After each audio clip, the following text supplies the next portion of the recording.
Congresswoman Frederica Wilson on Sunday demanded an apology from Donald Trump's White House for false statements made about her by senior officials, as the president continued to attack the Florida Democrat.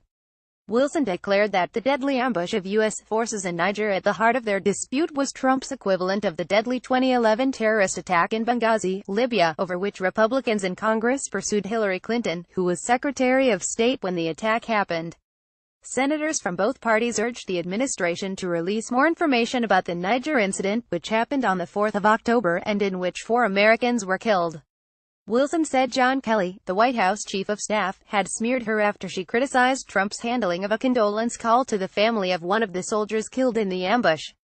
General Kelly owes the nation an apology because when he lied about me, he lied to the American public, Wilson said on Twitter. Kelly on Thursday falsely accused Wilson of using a 2015 speech at the unveiling of a new FBI building in Florida to boast about securing federal money for her district.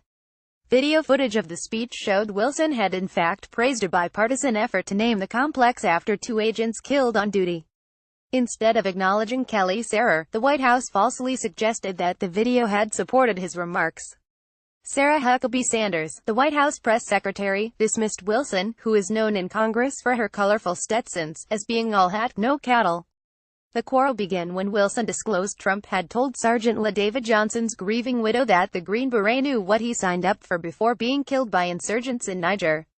Wilson, a friend of Johnson's family, had been invited to join them to listen to the president's call. Trump repeatedly denied making the comment and said he had proof Wilson's claim was untrue. After Trump failed to produce such proof, Kelly appeared to confirm Wilson's account of the call in his remarks on Thursday at the White House, even while condemning her for making it public. Trump on Sunday morning posted his 5th tweet criticizing Wilson.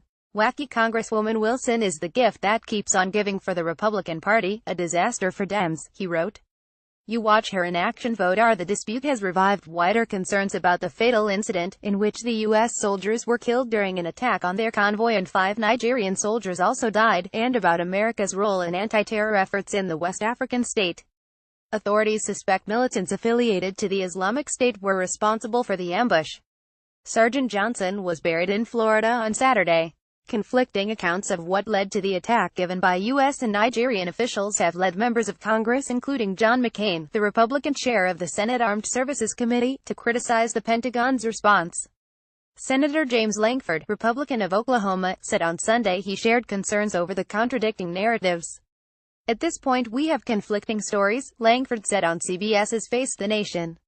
"We want to be able to get the full, accurate story and get it right."